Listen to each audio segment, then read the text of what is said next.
Hello दोस्तों, welcome to सीने cryptic. तो दोस्तों, आज हम एक्सप्लेन करने वाले हैं हाल ही में आई मूवी गदर 2 को, जिसमें सनी देओल लीड रोल में है और ये मूवी लोगों को बहुत पसंद आ रही है। दोस्तों, मूवी की शुरुआत में 1971 का दौर दिखाते हैं, जहां दारा सिंह की वाइफ सकीना के पिता को पाकिस्तान के जनरल हामिद इकबाल ने फांसी दे दी थी। उसकी खबर सकीना तक भी पहुंच गई थी। हामिद इकबाल को हिंदुस्तान से काफी नफरत थी और दारा सिंह को तो हामिद देखते ही गोली मारना चाहता था। दारा सिंह अपनी फैमिली के साथ इंडिया में रहता है और मिलिट्री के ट्रकों में माल सप्लाई करने का काम करता है। एक दिन कर्नल रावत दारा सिंह को अपने पास बुलाकर बोलते हैं कि भारत और पाकिस्तान में कशमकश चल रही है और कभी भी जंग छिड़ सकती है, तो वह पूरी तैयारी के साथ रहना चाहते हैं और मिलिट्री को दारा सिंह के ट्रक की जरूरत पड़ सकती है, जिससे मिलिट्री का सामान बॉर्डर तक पहुंच जाए ताकि इंडिया कभी भी पाकिस्तान को जवाब दे सके। दारा सिंह कहता है कि भारत के लिए वह कुछ भी करेगा। अगले सीन में दारा सिंह अपने घर जाता है, जहां पर उसकी फैमिली को दिखाते हैं। दारा सिंह की वाइफ सकीना और उसका बेटा जीते, जो कि अब बड़ा हो गया है। जीते का शुरू से ही पढ़ाई में मन नहीं था और वह एक बहुत बड़ा फिल्मी सितारा बनना चाहता था, क्योंकि उसे एक्टिंग का काफी शौक था। पर दारा सिंह चाहता था कि उसका बेटा पढ़ लिख कर अफसर बने और अपने देश के लिए कुछ करे। एक दिन जीते अपने पिता से बाइक की डिमांड करता है। दारा सिंह जीते को बाइक देने से मना करते हैं, जिससे जीते अपने पिता से गुस्सा हो जाता है और उनसे बात करनी ही छोड़ देता है। पर दारा सिंह अपने बेटे की बात मान लेते हैं और जीते को एक दिन बाइक गिफ्ट करते हैं। इसे देखकर जीते काफी खुश होता है और अपने पिता के गले लग जाता है। अब कुछ दिन बाद दारा सिंह अपने बेटे जीते को समझाता है कि वह नहीं चाहता कि जीते उसी की तरह ट्रक ड्राइवर बने। वह चाहता है कि जीते पढ़ लिख कर अफसर बने।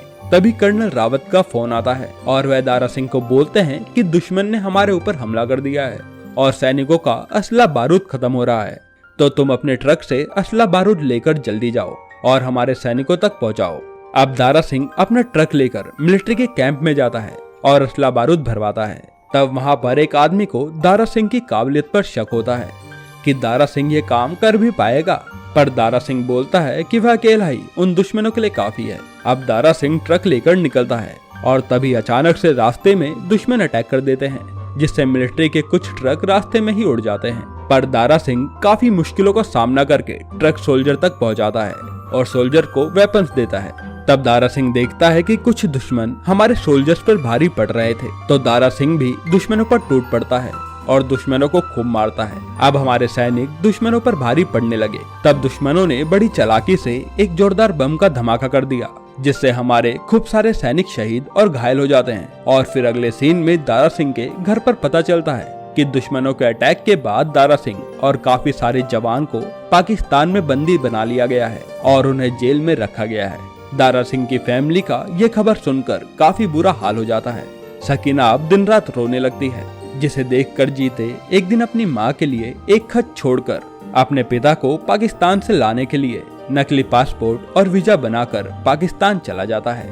हालांकि जीते का अपने पिता को पाकिस्तान से लाना लगभग नामुमकिन था। जीते अब पाकिस्तान में दारा सिंह के दोस्त से मिलता है, जिससे उसे पता चला था कि दारा सिंह पाकिस्तान के कोट लखपत जेल में है और वहाँ पर जाने का एक ही रास्ता है कि जेल में हर रोज बिरयानी जाती है। अगर जीते को बिरयानी बनाने का कॉन्ट्रैक्ट मिल जाए तो वह अपने पिता को जेल से छुड़ाकर इंडिया भाग सकता है, लेकिन इसके लिए जीते को मुस्कान नाम की लड़की को पटाना होगा, जो कि बिरयानी का कॉन्ट्रैक्ट देती है। मुस्कान को फिल्मों का काफी शौक था और ये बात जीते को कहीं से पता चल जाती है और जीते मुस्कान को एक फिल्मी स्टाइल में पटा लेता है और मुस्कान को जीते से काफी प्यार हो जाता है। लेकिन एक दिन मुस्कान को कहीं से जीते की सच्चाई पता चल जाती है और जीते भी मुस्कान को सब कुछ सच बता देता है कि वह कोई टेररिस्ट नहीं है, वह सिर्फ अपने पिता को जेल से छुड़ाने के लिए आया है। मुस्कान जीते की बात मान लेती है और उसकी मदद के लिए मान जाती है और मुस्कान जीते को खाने की जॉब पर रख लेती है। कुछ दिनों बाद ईद का दिन आता है, जब सारे कैदियों को सेवई खिलाई जा रही थी और जीते वहाँ सेवई लेकर जाता है, पर वहाँ पर जीते को दारा सिंह कहीं नजर नहीं आता। फिर जीते को पता चलता है कि जेल के अंदर अभी एक और कैदी है, जिसने काफी उत्पाद मचा रखा था। जीते फिर बड़ी चालाकी से अपने पिता को मिलने के लिए जेल के अंदर जाता है, जहां जीते को पता चलता है कि जो कैदी जेल के अंदर है वह दारा सिंह नहीं है। लेकिन अब हामिद इकबाल जीते को पकड़ लेता है और उसे खूब मारता है। ये सब हामिद इकबाल की चाल थी, क्योंकि उसे ये पता था कि जीते यहाँ आया है और उसने ही दारा सिंह के पाकिस्तान की जेल में होने की अफवाह उड़ाई थी।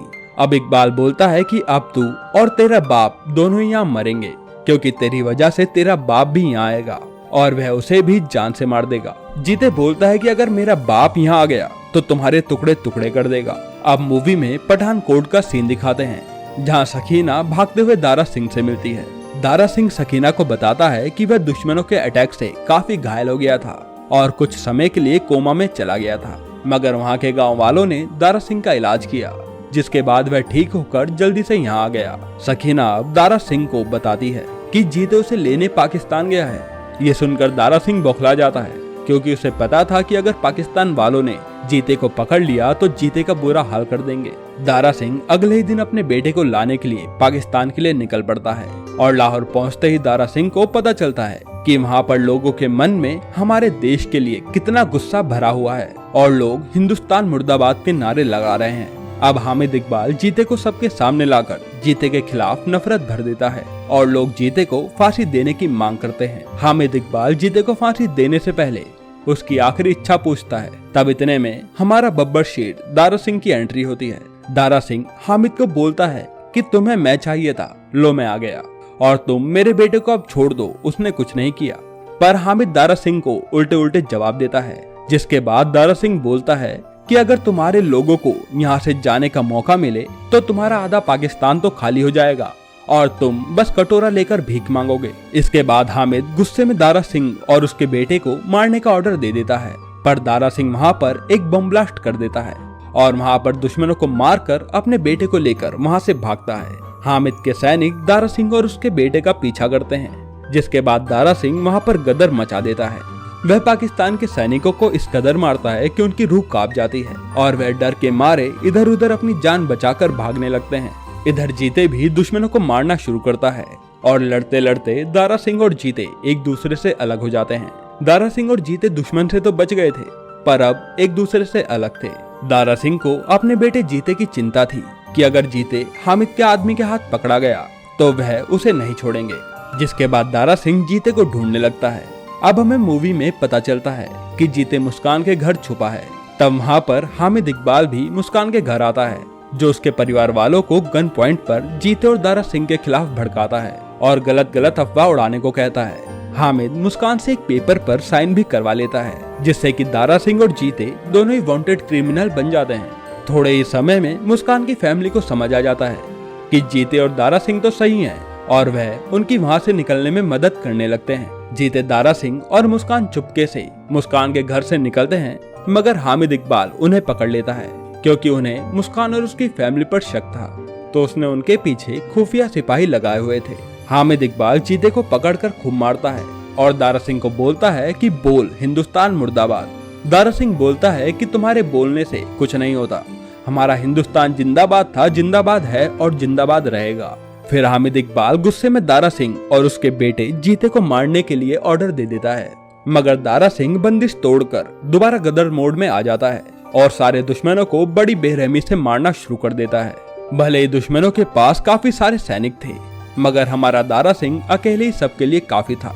दारा सिंह अपने सैनिकों को जेल से छुड़ाकर टैंक लेकर वहाँ से भागता है, मगर हामिद इकबाल के सैनिक भी टैंक और गाड़ियों के साथ दारा सिंह का पीछा करते हैं। दारा सिंह, जीते और हमारे सैनिक एक एक करके दुश्मनों को मारते हैं और हामिद के सैनिक किसी तरह से उनका पीछा करते रहते हैं और काफी मशक्कत के बाद हामिद इकबाल और उसके आदमी दारा सिंह और उसके बेटे को पकड़ ही लेते हैं। तब हामिद इकबाल को पता चलता है कि वह तो चलते चलते इंडिया में पहुंच गए हैं, जिसका मतलब है कि हामिद इकबाल अब दारा सिंह का कुछ बिगाड़ नहीं सकता। और कर्नल रावत भी वहाँ पर आ गया था, जो दारा सिंह को अपनी आर्मी के साथ सपोर्ट कर रहा था। कर्नल रावत बोलते हैं कि मेरा तुम्हारे से कोई नाता नहीं है, तुमसे तो हमारा दारा ही बात करेगा। तब दारा सिंह वहाँ पर हामिद से इंसानियत की काफी अच्छी अच्छी बातें करता है और हामिद को छोड़कर वापस अपने वतन जाने के लिए बोलता है। मगर जैसे ही दारा सिंह वापस जा रहा होता है, हामिद दारा सिंह के पीठ पीछे हमला करने के लिए दौड़ता है और तभी भारत के सैनिक हामिद इकबाल को गोली मार देते हैं। और अब हामिद इकबाल के सैनिकों को भी समझ आ गया था कि हामिद इकबाल कितना गलत इंसान था, जो सिर्फ उनके मुल्क में नफरत फैला रहा था। और अब ये मूवी यहीं पर खत्म होती है। तो फ्रेंड्स, ये थी फिल्म गदर 2 की कहानी। आपको ये कहानी कैसी लगी कमेंट में लिखकर ज़रूर बताएं, और ऐसे ही सिमिलर कंटेंट के लिए हमारे चैनल सीने क्रिप्टिक को फॉलो करें। धन्यवाद।